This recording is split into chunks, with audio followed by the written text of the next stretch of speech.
Anda kembali di berita utama segmen Kompas Bisnis. Saudara, masih banyak masyarakat yang tidak mengetahui adanya syarat perjalanan berupa surat tanda registrasi pekerja STRP selama PPKM darurat diberlakukan. Hasilnya, para karyawan koordinasi dadakan dengan perusahaan tempat bekerja untuk mendapatkan STRP. Di stasiun Bekasi, Jawa Barat misalnya, terlihat kepadatan antrean penumpang komuter lain yang melakukan pemeriksaan STRP, KTP, dan ID card dari petugas stasiun. Namun, tidak sedikit di antaranya yang bahkan tidak mengetahui adanya kebijakan syarat STRP kepada para pekerja yang masih harus bekerja di luar rumah. Para calon penumpang terpaksa menunggu dan meminta surat tugas dadakan ke perusahaan tempat bekerja. Khusus hari ini, stasiun Bekasi masih memberikan kelonggaran bagi para penumpang dengan menunjukkan STRP digital.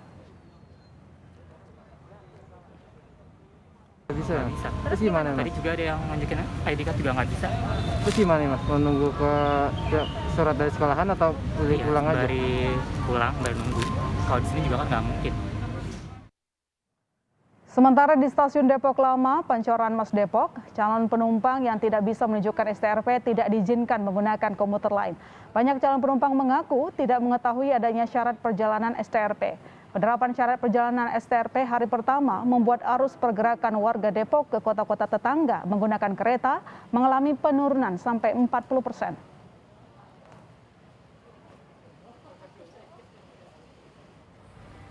Aktivitas halte Transjakarta juga tampak sepi di masa pemberlakuan PPKM darurat. Masyarakat yang menggunakan moda angkutan Transjakarta juga tidak membawa STRP sebagai syarat perjalanan. Hari ini petugas masih memberikan dispensasi kepada para penumpang bus Transjakarta meski tanpa STRP.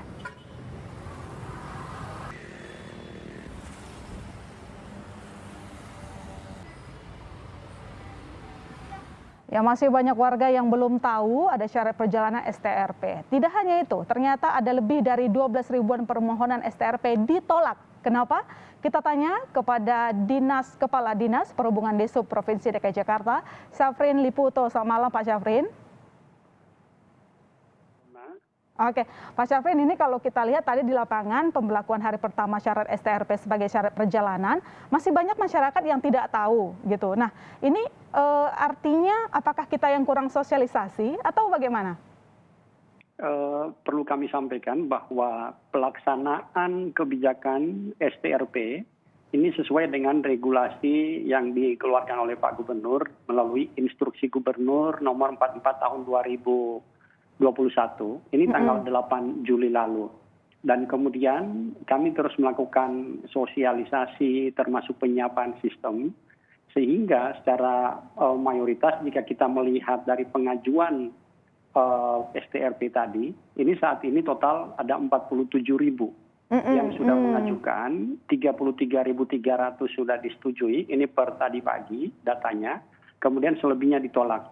Untuk yang ditolak, ini tentu sesuai dengan instruksi Mendagri juga bahwa untuk kegiatan non-esensial itu WFH 100%. Yeah. Jadi begitu ada pengajuan dari perusahaan secara kolektif, mereka masuk dalam kategori kegiatan non-esensial, maka otomatis rekan-rekan dari Dinas PMPTSP itu akan melakukan penolakan terhadap permohonan dimaksud.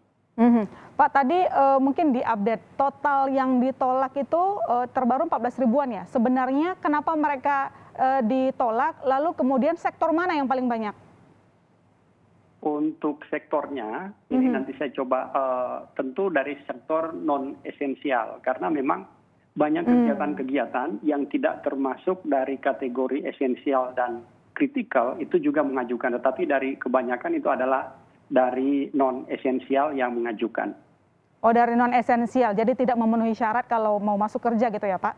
Nah, iya, karena memang sesuai dengan regulasi yang ada, untuk non-esensial di dalam Pergub nomor 875 tahun 2021 pelaksanaan PPKM darurat di Jakarta, itu sudah ditetapkan bahwa untuk sektor non-esensial 100% pekerjanya itu WFH, artinya tidak akan ada kantornya yang buka. Kalaupun ada yang mengajukan, otomatis ada pelanggaran di sana. Oke, berarti yang kritikal dan esensial tidak terkendala ya, Pak?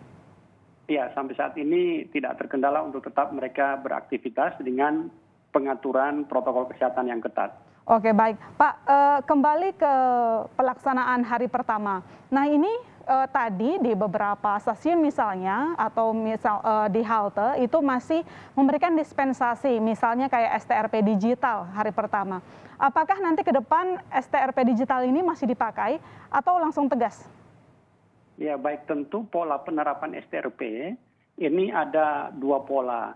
Yang pertama adalah pelaksanaan berdasarkan lintas wilayah administrasi di aglomerasi Jabodetabek, maka regulasi yang digunakan adalah sesuai dengan surat edaran Menteri Perhubungan. Itu ada dua edarannya, ada SE 49 tahun 2021 untuk moda darat, sementara untuk moda kereta api itu berdasarkan SE 50 tahun 2021. Nah, dari sana kita ketahui bahwa begitu ada pergerakan di kereta api KRL dalam hal ini, maka perlu STRP secara cetak. Kenapa? Karena berdasarkan... Oke, suara Pak Syafrin terputus. Ini tadi disebutkan saudara kalau nanti STRP digital mungkin tidak akan diberlakukan lagi karena memang harus menggunakan STRP cetak. Kenapanya nanti kita coba hubungi lagi Pak Syafrin. Yang jelas saudara, STRP merupakan salah satu syarat perjalanan untuk masyarakat yang masih harus bekerja ya, harus bekerja keluar rumah, harus punya STRP baru bisa menggunakan angkutan umum masyarakat seperti kereta api atau mungkin busway begitu. Kami sudah terhubung lagi dengan Pak Syafrin. Pak tadi mengatakan bahwa nanti ke depan menggunakan STRP bukan digital tetapi harus cetak. Kenapa harus cetak? Untuk moda kereta api ini mereka harus mencetak STRP. Karena STRP pada saat pertama masuk pada saat mereka beraktivitas ini akan dicap basah distempel basah oleh rekan-rekan KCI, KRL dalam hal ini. Kemudian STRP tersebut bisa digunakan untuk perjalanan harian berikutnya. Jika yang bersangkutan mendapatkan penugasan untuk tetap masuk kantor sesuai dengan sektor yang diperbolehkan. Sementara untuk layanan dalam kota, MRT, LRT, dan Transjakarta, yang bersangkutan cukup menunjukkan dengan STRP digital. Jadi di handphone ditunjukkan kepada petugas, kemudian bisa melintas untuk masuk ke area, paid area, apakah itu di MRT, LRT maupun di Transjakarta. Oke, baik. Nah, Pak, ini juga ada kejadian misalnya pekerja yang mungkin mereka bukan organik gitu ya, misalnya kita sebut pekerja kontrak seperti kuli di bangunan gitu, di konstruksi. Nah, tadi dia pulang menunggu karena nggak punya STRP. Dia mengaku kayak saya kan pegawai kontrak, saya nggak punya STRP gitu. Nah, apakah nanti ini ada dispensasi tertentu atau mungkin ada sosialisasi ke mereka? Ya, sebagaimana kita ketahui pada pelaksanaan PPKM darurat ini, untuk sektor konstruksi itu 100% bisa bekerja. Artinya penanggung jawab proyek itu dapat mengajukan STRP bagi pekerjanya, apakah itu pekerja proyek tersebut untuk masuk ke dalam pengajuan memperoleh STRP. Dan kami di Pemprov DKI otomatis akan memproses sesuai dengan pengajuan yang disampaikan oleh penanggung jawab proyek ataupun pekerjaan konstruksi tersebut. Oke, Pak, ini pertanyaan terakhir sebagai penegasan. Kalau hari ini kan masih banyak yang memberikan dispensasi, kelonggaran lah begitu. Lantas apakah nanti ke depan tidak akan ada lagi cerita yang namanya dispensasi, pemberlakuan kewajiban membawa STRP kalau mau kerja itu harus dilaksanakan? Ya baik, jadi sesuai dengan koordinasi terakhir, bahkan semalam kami sudah melakukan koordinasi dengan Pak Menteri Perhubungan juga, bahwa untuk sosialisasi kita harapkan hari ini dan besok masih ada kelonggaran dan kemudian cukup dengan menunjukkan STRP digital misalnya di KRL, tetapi pada hari Rabu secara keseluruhan kita harapkan semuanya sudah memiliki STRP bagi pelaku perjalanan yang melintas dari wilayah Bodetabek masuk Jakarta maupun di wilayah Jakarta itu sendiri. Sanksinya apakah ada Pak kalau nggak bawa STRP langsung dipulangkan atau mungkin ada sesuatu? Ya, tentu bagi warga yang akan menggunakan layanan angkutan umum begitu tidak memiliki STRP, otomatis mereka tidak diperbolehkan untuk menggunakan layanan angkutan umum. Perlu dipahami bahwa kebijakan ini diambil karena kita saat ini bersama-sama sedang menghadapi gelombang kedua pandemi COVID-19 yang membutuhkan kesadaran masyarakat partisipasi dan peran serta aktif masyarakat agar semuanya ikut mengurangi mobilitas dan tidak memperbanyak kegiatan di luar rumah. Oke, baik. Terima kasih Pak. Tadi disebutkan saudara masih ada waktu sampai hari Rabu, tetapi setelah hari Rabu tidak ada dispensasi lagi. Anda harus punya STRP kalau masih ingin bekerja keluar sebagai syarat untuk bekerja gitu ya, di luar rumah. Terima kasih Pak Cafrin telah bergabung di Berita Utama. Selamat malam, sehat-sehat selalu Pak.